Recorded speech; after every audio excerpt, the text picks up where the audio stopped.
Today you can see me print and work out these three pieces. I am printing with an unusual kind of paint, the Distress Oxide. The results are subtle and light prints. So if you're into that, this is for you.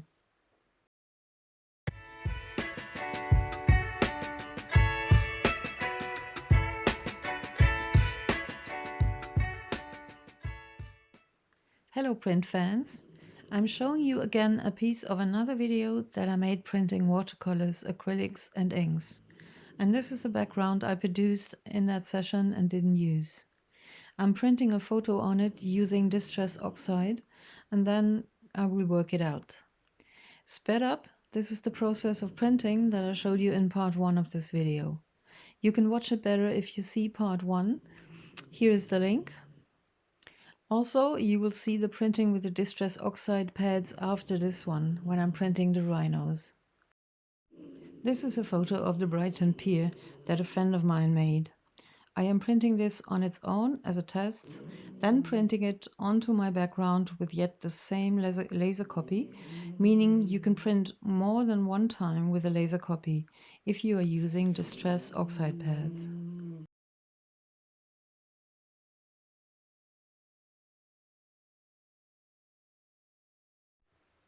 I'm turning around the gel plate with a faint image and position it on my background so that I have it exactly where I want it.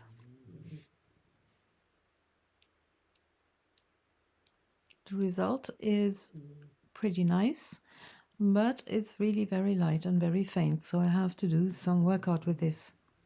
But it's very promising, I think. First, I am following the outlines of the pier that I can see from the print. This is a walnut brown pencil.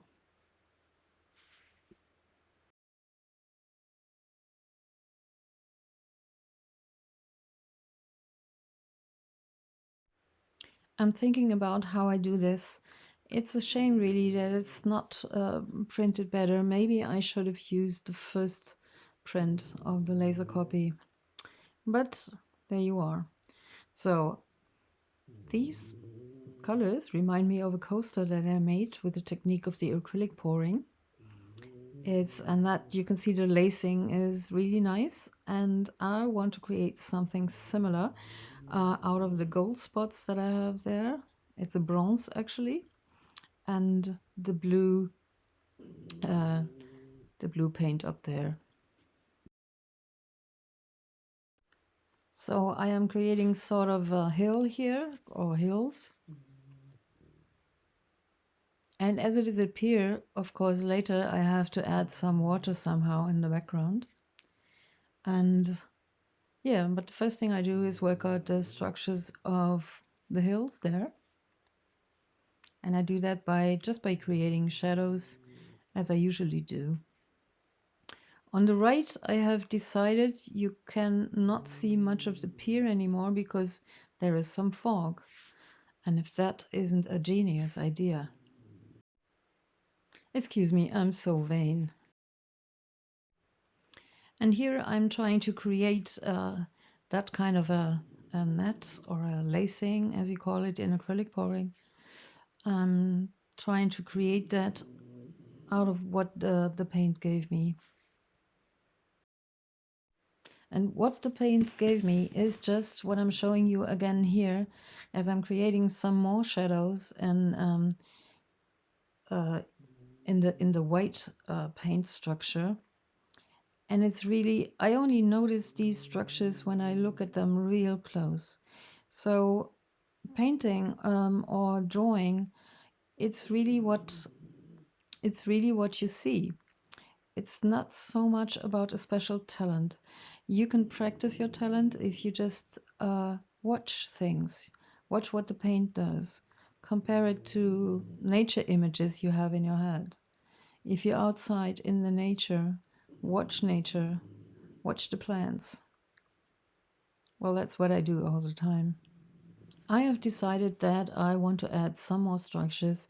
Even behind the fog, I need some structures. So to create the outline correctly, I'm just cutting out that first print so that I have the outer shape. So this sort of stencil registers well with the original print. So I can add the outline, again just with a brown pencil. Now this is a 3-story building with another roof on top. So I'm cutting out these 4 pieces to get the horizontal lines in between.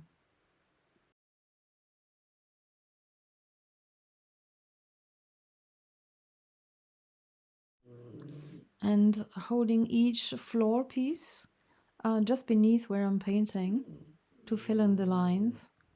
On the right side I even have to erase some because of the fog I want to create. Doing the same thing with the second floor.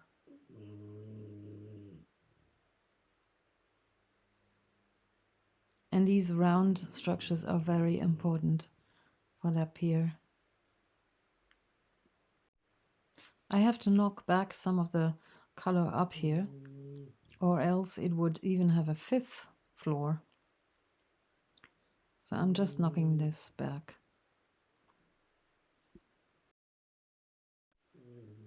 And creating some more fog layers with a white pencil.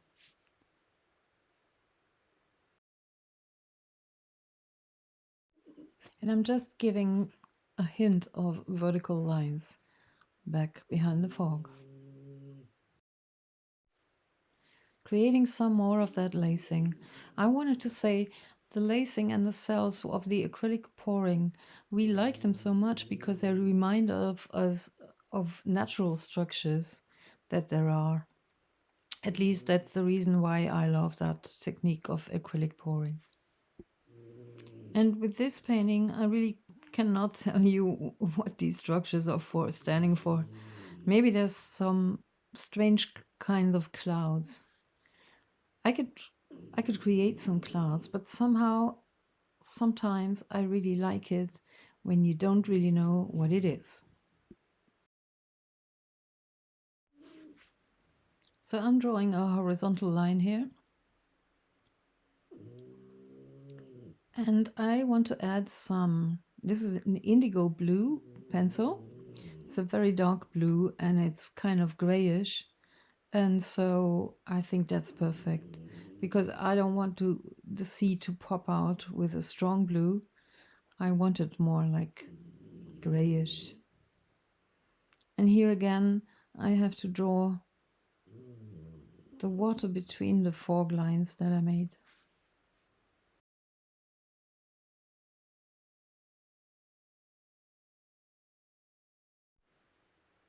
You can see that the gold parts of the hill have gone a little ballistic here. So maybe it's not even a hill. Maybe it's a wave. Who knows? I don't.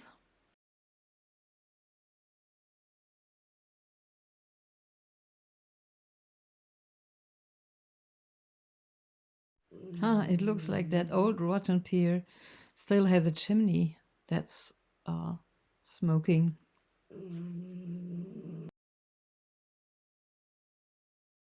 Oh, and I love these tiny little structures down there.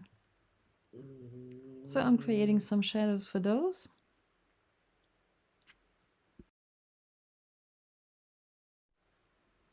And I call this one done. Oh, that signature pops out too much. I take it back a little. Well, I'm quite happy with how this one turned out. Unexpected. Unexpected for myself as well. But now, let's go for the rhinos. This is a photo I have from Pixabay, and I worked on it with a filter in Adobe Photoshop. I don't remember what that filter's name was, but I think you can do these things in Procreate as well. And if you're wondering about the strange noises in the background, that's my dog chewing away on a piece of stag. And I love to dig out my seemingly misprints or prints that I never did anything with, and reuse them. I just love that. So I'm looking for a fitting background for the Rhino. Maybe not pink. This is a great background. It's really just from rolling out the Brayer and getting rid of paint, and I have so many layers of paint on it that it actually tore the paper, and it looks like a graffiti almost, like an abstract graffiti painting. And the back is IKEA. That's not bad either. So, well, I'm not using this one today. And as the Distress Oxide makes a real light print, I want to have a light background. And I found this one. This is, I made this out of bubbles mixed with, I think, with watercolor or maybe watered down acrylics. I don't remember. I didn't employ the Gelli Plate at all. I just put the bubbles on the paper and let it sit there and dry and sink into the paper. And this looks really nice. I think I want this. And here's another background. This is also just a paper. It's a rice paper that I use to pick up excess paint. Going through stencils or weeds that I put on. So you can see all kinds of remains there. I always wanted to use this one, and I think it's perfect for the Rhino. On the other side, it has two more prints that I did with a small Gelli plate, as you can see. They're not so interesting, but I really like how it goes, how it comes through the paper to the front. So we have like a very light outline there. And this is a print I made with a A4 sized Gelli plate. I also like it a lot. I made it with etching inks, I think. And I'm looking at this and I already have the idea, because all of those bubbles there, that I can make a bubble like this. Oh, that was just a joke. I ended up not using this one. Now, inking up with the Distress Oxide pad. Just press the pad firmly in a lot of places. And then you can use the brayer to make it more even. I think that works better with a photo. Sorry, there's a part missing. I cleaned the surrounding, I put the photo on of the Rhino and then cleaned the surrounding space with a baby wipe. You can see there's a fine impression. And I turn it around and place the Rhino just where I want it, just like before. Turning around the package carefully to give some pressure from the paper side. You don't have to wait like with acrylics. Just make sure everything, every little piece of the paper is in contact with the plate. And as you can see, it is absolutely perfect. There's like little pieces missing in the upper part of the Rhino, but that doesn't matter. I can really trace everything. And I want to trace an outline. And I had the idea I use a graphite stick to make a somewhat broader outline. And note that there is a little space between the outline and the outer rim of the Rhino. You know what I mean. I did that on purpose. I think it's interesting. And I'm amazed how this one turned out. It was just like that scrap of paper waited for that Rhino to fill it in. But first I'm turning to the other Rhino, printing the Rhino on the purple bubbles. And inking up again. By the way, the color is called black soot, so it's just a black. Brayering that out. Placing the same laser copy for the second print on it. Taking excess paint around it off.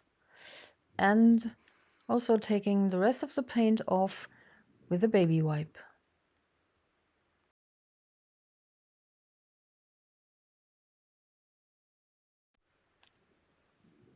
And you can see the very light print a little better this time. Yeah, for a second print of the same laser copy, it's really good. So I'm placing that on my bubbles. Yeah, you can already see through the gel plate that it's fine. It's better than the last one.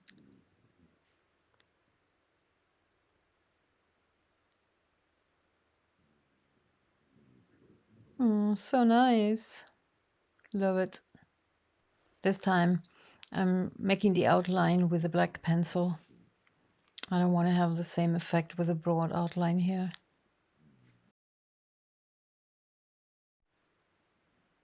And so this is how it looks now.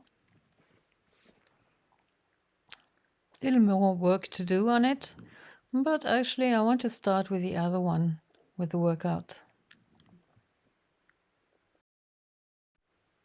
I'm erasing a little bit here just because it got too dark. I don't want it that dark.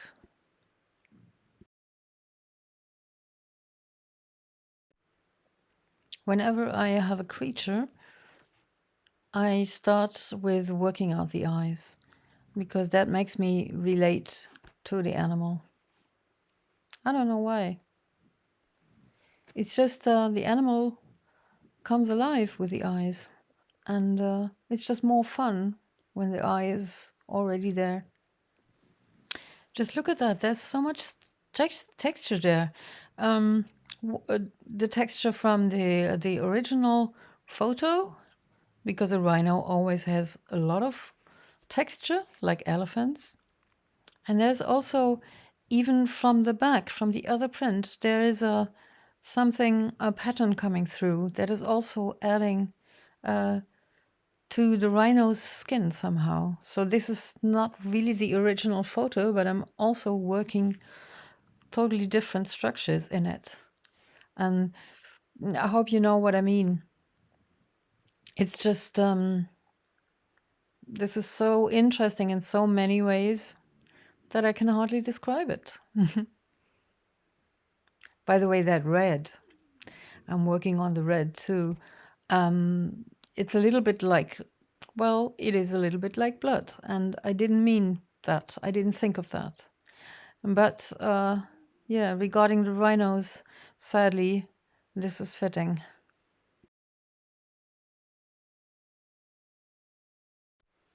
There is also some texture ending up in the rhino that was originally the Easter weeds, the Easter grass that you use for a nest.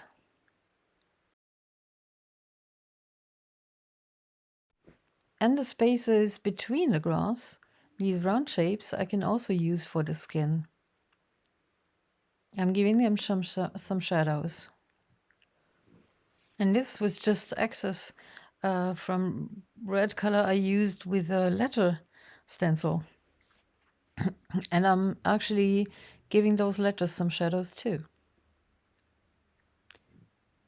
It's weird because sometimes you want to make something real unusual, like with these letters or so, but very often it doesn't look right, or it looks like you really wanted something unusual, you know. But this is total coincidence, actually. Maybe not total, but a lot of this is coincidence. Just enhancing that shape a little that comes through the paper from the other side.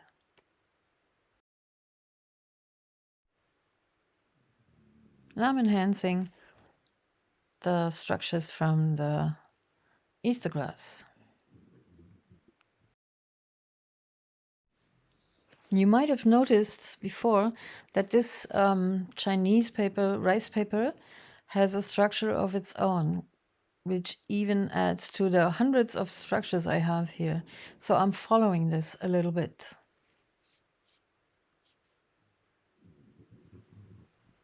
So I stop now. It's always hard to stop when you love something like this. But this is how I left it. And I'm sorry, forgive me for being so vain, but I think this one turned out really great. I love, love, love it. What do you think? With the purple one, I first have to reduce The outlines, they're really too dark, because my intention was to keep everything light and faint. So I try to keep it like that. I'm erasing some of the darker lines and then starting with the eye. And I am gonna speed this up a lot for the sake of the length of this video. Note that the bubble shape, the white ones, also add to the rhino's skin here.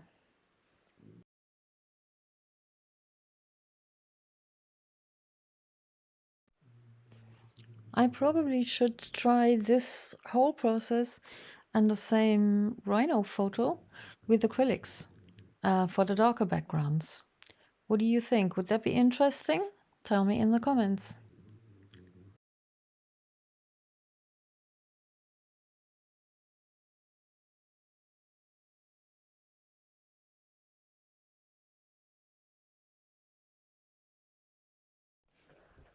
I'm testing the colored pencil in mauve, which is a purple, to give the bubbles some shadows. But I really don't like it. I want it to stay back there. So I'm knocking it back again by erasing all these mauve pencil brushes, pencil strokes. Whatever, I'm erasing it again. And the last thing I do is drawing a little more attention to the eye by giving it a high contrast with a white Gelli fine liner. And this is it. I'm not over the moon like with the other one, but I like it. It was worth sacrificing that background for it. So that was a very good session for me. I had lots of fun, and I hope you had fun too.